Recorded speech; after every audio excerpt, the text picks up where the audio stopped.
हमें आज तक पाकिस्तान में यही बताया गया कि इंडिया और पाकिस्तान दो ऐसे कंट्रीज हैं जिनकी आपस में लड़ाई इस वजह से रहती है कि दूसरे कंट्रीज अपने डिफेंस इक्विपमेंट्स इंडिया और पाकिस्तान को सेल करते हैं। लेकिन अब खबर के मुताबिक इंडिया ने इस साल 21,000 करोड़ के डिफेंस इक्विपमेंट हमें एशियन बन के सोचना चाहिए, पाकिस्तानी इंडियन से भी हटके, क्योंकि आजकल का जो दौर है, अगर आप यूरोपियन यूनियन को देखें, अगर वो यूरोपियन यूनियन बना सकते हैं और बिलियंस डॉलर्स के वेपन्स वो हमें एक्सपोर्ट करके आपस में हमें लड़वा सकते हैं, तो वाई नॉट कि हम उनको अपनी एशियन यूनियन बना के उनको ही एक्सपोर्ट करें। इसलिए नहीं कि वो आपस में लड़ें, कम से कम हम इस काबिल तो हो जाएं कि उनसे ना लें। इंडिया ने 21,000 करोड़ रुपया सिर्फ एक साल के अंदर कमाया है, मतलब इतना उन्होंने पैसा कमा लिया वेपन से। अभी तो उनके पास कितनी चीज़ें पड़ी हुई हैं, अभी वो यानी कि ट्रेन एक्सपोर्ट करने जा रहे हैं, मैं रिसेंटली न्यूज़ सुन रहा था। उसके बाद यानी कि उन्होंने और भी यानी कि काफ़ी ज़्यादा चीज़ें बनाई हैं। IT सेक्टर में देखें कि इंडिया यानी कि IT के जो उनके लड़के हैं, जो लड़कियाँ वो काम कर रहे हैं, वो रेवेन्यू इतना जनरेट कर रहे हैं, पूरी दुनिया की सबसे ज़्यादा जो यानी वो मार्केट की नज़र वो इंडिया की मार्केट की फॉरेन पॉलिसी बड़ी मजबूत है। अच्छा, ठीक है, ये बड़ा रोल इसमें प्ले करती है इन चीज़ों में। ठीक है, और जो है ना वहाँ पे जो कॉस्ट है ना चीज़ों की, ठीक हो गया। वो गवर्नमेंट सपोर्ट करती है कंपनीज को। जैसे कि कोई वो अगर फैक्ट्री लगाता है तो हाँ, तो उसको काफी ज्यादा सहूलत दी जाती है कि वो जो है ना अपनी कॉस्ट को कम से कम करके ठीक है, चीज को एक्सपोर्ट कर ले। ठीक है, ठीक है। हाँ, ये चीजें हैं। और क्या आपको नहीं लगता कि हम भी अगर अपने पाकिस्तानी ब्रांड्स को सपोर्ट करेंगे, प्रमोट करेंगे, हमारी क्वालिटी यहाँ पे बेहतर होगी तो हम भी आगे, जाहिर बात है पाकिस्तान को फायदा होगा। बिल्कुल, उनके 2024-2025 तक उनका डिफेंस एक्सपोर्ट जो है वो इंडियन रुपए के अंदर 21,000 करोड़ तक पहुंच जाएगा।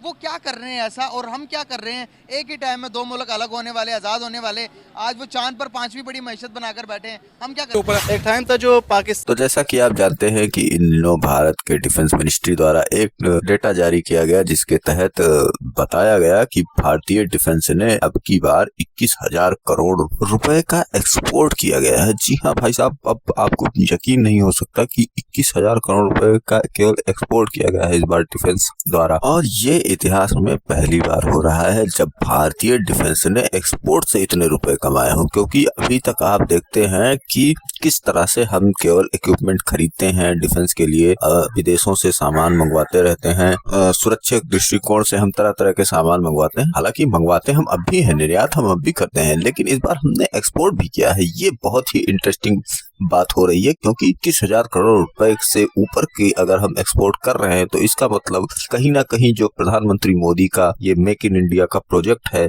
और जिसके तहत तरह तरह के इक्विपमेंट और वेपन वगैरह बनाई जा रही हैं वो सक्सेस हो रही हैं और उसकी डिमांड धीरे धीरे पूरी दुनिया में बढ़ रही है। क्योंकि जैसा कि आप जानते हैं हमारे यहाँ की जो भी इक्विपमेंट बनाई जाती है वो थोड़ा सस्ती और उसकी क्वालिटी सबसे अच्छी होती है। इस तरह से हमारे यहाँ की जो भी चीजें बनती हैं वो इसी तरीके से इसी रूप में बनाई जाती हैं। तो अब अगर इतना एक्सपोर्ट हुआ है तो ये जाहिर सी बात है कि लोगों को पसंद आ रहा होगा और लोगों इसे पसंद करते हैं तभी इसको इम्पोर्ट कराते हैं अपने लिए। और खासकर हमारे पास अभी समय तो बहुत अच्छे अच्छे हथियार जो मेक इन इंडिया हैं, जैसे आपने अग्नि 5 के बारे में सुना होगा और राफेल के बारे में भी सुना होगा। तो ये सब बहुत ही बढ़िया और सबसे आधुनिक टेक्नोलॉजी से लैस डिफेंस सिस्टम है जिसकी दुनिया भर में डिमांड बढ़ रही है। राफेल की डिमांड बढ़ रही है, राफेल को भी लोग बहुत पसंद करते हैं, बार बार मांग रहे हैं। ब्रह्मोस तो है ही, और ये एक्सपोर्ट ऐसे ही अगर बढ़ती रही तो आने वाले दिनों में भारत काफी ज्यादा ग्रो करने की गुंजाइश रखता है। और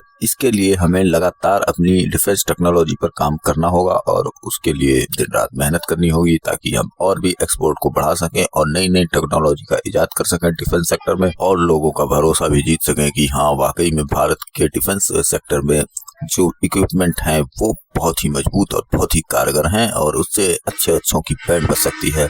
अब ये सारी चीजें जब खबर उड़ती है तो पाकिस्तान तक पहुंचती हैं और पाकिस्तानी माइक लेकर दौड़े दौड़े घूम रहे हैं और बता रहे हैं लोगों को इस तरह से भारत ने काम किया है। तो आपका क्या कहना है? तो इस पर लोग अपनी अपनी राय दे रहे हैं और ये जज्बे वाली कौम एक बार फिर रोना स्यापा अपना दिखा रही है कि आखिर कैसे भारत ने ये कर दिया, भारत में कैसे आखिर इतनी बड़ी टेक्नोलॉजी आ गई कि उसने उसकी डिफेंस सेक्टर इतना कैसे मजबूत हो गया कि उसने एक्सपोर्ट कर दिया, 21,000 करोड़ रुपए का एक्सपोर्ट कर दिया। जो 5-5 हजार डॉलरों के लिए इधर उधर भीख मांगते हैं उनके लिए 21,000 करोड़ रुपए सुनकर भी कितनी झटके वाली बात लगी होगी ये तो उन्हें ही पता होगा। होगा। तो चलिए चलते हैं वीडियो की ओर और देखते हैं पूरा मामला। वीडियो पसंद आए तो लाइक करें, चैनल को सब्सक्राइब करें और शेयर करना ना भूलें। पाकिस्तान जो है वो अपने इंडस्ट्री को प्रमोट करता है, खुद अपनी चीज़ें बनाता था। आजकल तो देखो तो पाकिस्तान हर चीज़ इंपोर्ट कर रहे हैं, कोई भी हमारे वेपन्स है वो सारे इंपोर्ट कर रहे हैं, चाइना से इंपोर्ट कर रहे हैं, दूसरे ममालिक के साथ उनकी वो होती है। और इंडिया उस टाइम मैं उनके न्यूज़ चैनल पे बैठ के सुनता था, वो लोग कहते थे कि यार हम पाकिस्तान को देखो, पाकिस्तान मतलब हर वेपन जो है खुद क्रिएट कर रहे हैं, लाइक आर्टिलरी से या ये दूसरे हैं, सही है। और हम इंडिया वाले यहाँ पर बैठ के मतलब हम हर चीज़ इंपोर्ट करते हैं। आज वो जो है वो इंपोर्ट तो छोड़े, अब वो एक्सपोर्ट कर रहे हैं। आप मिडल ईस्ट में चले जाते हैं, दुबई में, जी जी, तो वहाँ पे होगी चीज़ पाकिस्तानी, लेकिन वो रीपैक होके इंडियन नाम से बिकती है। फॉर एग्जांपल कौन सी चीज? राइस बहुत। उसकी क्या रीजन है? मतलब रीजन यही है, जाहिर सी बात है, हम लोगों ने ऐसा इमेज बना दिया है कि मतलब कि हमें पाकिस्तान का जहाँ नाम आ जाए ना, तो लोग यही समझते हैं कि शायद यार इसमें 2 नंबर ही है। होगा, लेकिन क्यों नहीं करते? मतलब मैं भी अगर कह देता हूँ या आप कह देते हैं कि जी मैं तो मैन्युफैक्चरिंग भी तो ज्यादा कम है ना, काफी हाँ। मैन्युफैक्चरिंग भी कम है। ये भी एक पॉइंट है। अच्छा, वहाँ पे अगर मैन्युफैक्चरिंग ज्यादा है उसकी क्या रीजन है? उसकी अगर प्रोडक्शन ज्यादा क्या रीजन? गवर्नमेंट एक तो साथ देती है, उसके अलावा यहाँ पे क्या कहते हैं, पॉलिसीज नहीं है इतनी, कंपनीज को आगे नहीं आने दिया जाता। ठीक है, देखें कितना बड़ा मुल्क है, 36 सूबे हैं हमारे, 28 है। वो तो 36 कहते हैं, 28 हैं, चले 28 भी हैं। उन्होंने आज तक एयरक्राफ्ट नहीं बनाया, एयरक्राफ्ट उनके पास टैंक है उनका नहीं है। वो राफेल वो उन्होंने किससे लिया है? फ्रांस से लिया। हाँ, अपना कोई नहीं है। रतन टाटा की कंपनी हमारे पूरे पाकिस्तान की जीडीपी से ज्यादा है। तो कैसे हम इकोनॉमी, अब तो जंगों की वार तो रही नहीं, हमारे पास मिसाइल है वो किस काम के, हमारे पास एटम बम है वो किस काम का, हमारी तो मईशत की मार है ना सर। यहाँ पर आटा नहीं मिल रहा तो हम बमों की बात हमने कर रहे हैं। हमेशा ये इस्लामी कल्चर और इस्लामी ममालिक की बात कर के हम आइसोलेट हो गए। हमें ये लगता था कि सिर्फ इस्लाम के नाम पर ही तमाम ममालिक हमें अपना लेंगे, लेकिन पोटेंशली तौर पर हमने कुछ किया नहीं है। कोई ऐसा पोटेंशल हमने ऐसा प्रेजेंट नहीं किया कि वो हमें वो पोटेंशल देखकर, वो हमारी एक्सपोर्ट्स देखकर, वो हमारी ग्रोथ देख। भाईजान आप देखें, हमारा छोटा सा मुल्क हो के हम एटमी कुव्वत बन गए। हमने इतने मकरूज होने के बावजूद एक एटम बम को संभालना कितना मुश्किल है, जबकि हम 120 एटम बम के मालिक हैं। और हमने 120 एटम बम, सारी दुनिया क्या कहती है, वही तो मैं आपको वही बता रहा हूँ, साइकिल आती है, क्योंकि हम एटमी पाकिस्तान है, एटमी ताकत है। सऊदी अरब के पास क्या नहीं है, तो एटम साहब भी क्या किया, फलस्तीन के ऊपर कुछ कर नहीं पा रहे, इतना जुल्म कर रहे हैं। देखो मेरी बात सुने, जुल्म एक जुल्म होता है, उस जुल्म का वो खुमियाजा भी तो भुगत रहे हैं ना। वो इसराइल के ऊपर कितनी उम्मीद रखता हूँ, मैं आवाम के साथ मिलकर उम्मीद रखता हूँ कि हमारा पाकिस्तान किसी न किसी दिन इस मुकाम पर पहुँच जाएगा कि इंडिया का नामो निशान खत्म हो जाए। इंडिया का नामो निशान क्यों खत्म करना है? देखें इंडिया तो यार कैसे हम इंडिया का नामो निशान खत्म कर सकते हैं? कश्मीर कश्मीर आपसे लिया नहीं गया हमसे। सीख रहे हैं, आप कुछ सीख रहे हैं। अगर आप इंडिया का नामो निशान क्यों खत्म करना है, ये समझ नहीं आई मुझे, खत्म नहीं और वो हो भी नहीं सकता, ये पॉसिबल भी नहीं है।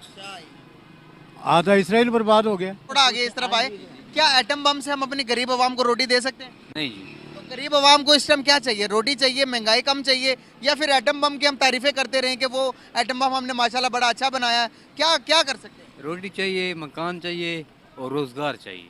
ये देखना है कि अगर हिस्ट्री में हम जाके देखें, यहाँ पे कोई स्टेबिलिटी नहीं आई, पॉलिटिकल स्टेबिलिटी।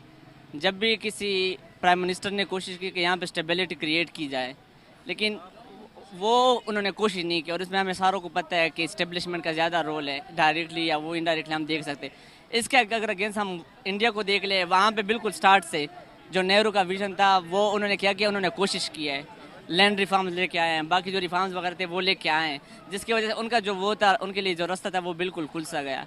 और इसके अगर हम अपना देख ले, यहाँ पे बिल्कुल सिरे से यहाँ पे पॉलिटिकल स्टेबिलिटी नहीं है, जिसकी वजह से क्या हुआ, हमारी जो ग्रोथ थी वो। ड्रैगन फ्रूट एक फ्रूट है, पूरी वर्ल्ड में 7 मुल्कों में पैदा हो रहा है। मैं पिछले 6 साल से उस पर काम कर रहा हूँ। पाकिस्तान की तमाम यूनिवर्सिटियाँ, तमाम बड़े फार्मर्स मुझसे पूछते हैं रेट क्या है ड्रैगन फ्रूट का? ड्रैगन फ्रूट का रेट इस साल 2500 रुपए केजी था मार्केट में, लोकल मार्केट में। इम्पोर्टेड पीस एक दाना 2700 रुपए का जो है DHA में लगा हुआ है आज भी। मैं यूके गया था, ठीक है, लंदन में, उधर पाकिस्तानी जो उनकी प्रोडक्ट थी ना, वो मैंने देखी, सिंधी प्रोडक्ट थी, ठीक है, वो भी राजस्थानी के नाम से मिल रही थी, इंडिया के नाम से मिल। यहाँ पे हम दुश्मनी और यहाँ पे हम नफरतें रखते हैं नेबर कंट्री से, लेकिन फॉरेन कंट्री में जाके बिजनेस करते हैं उनके नाम पे।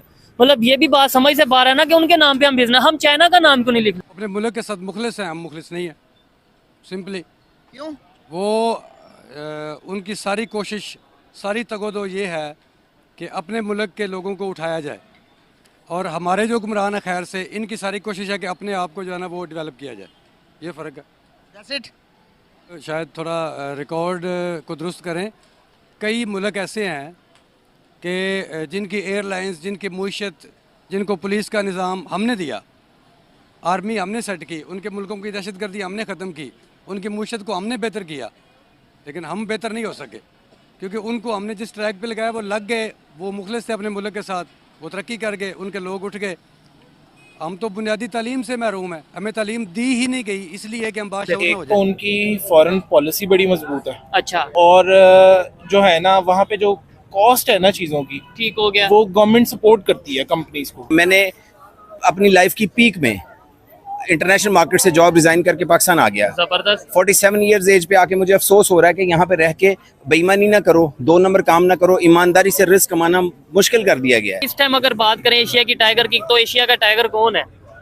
भजन एशिया का टाइगर फिलहाल तो मुझे जो अब नजर आ रहा है ना आने वाले दिनों में जो मुस्लिम कंट्रीज में, हाँ। वो अफगानिस्तान होगा। अच्छा, लेकिन अभी फिलहाल तो इंडिया इंडिया ने जो है खुद को एक ट्रेंड में डाला हुआ है, सही है, वो उन्होंने खुद को एक कंपटीशन में डाला हुआ है, और वो फॉलो करते हैं, वेस्ट को फॉलो करते हैं बहुत ज़्यादा। वो हर चीज़ आप देखते होंगे, वो फैशन में वेस्ट को फॉलो करते हैं, वो वेपन इंडस्ट्री में वेस्ट को फॉलो करते हैं, वो कोई और भी जितने भी इंडस्ट्रीज वगैरह वो टेक्नोलॉजी में वो वेस्ट को ही फॉलो करते हैं।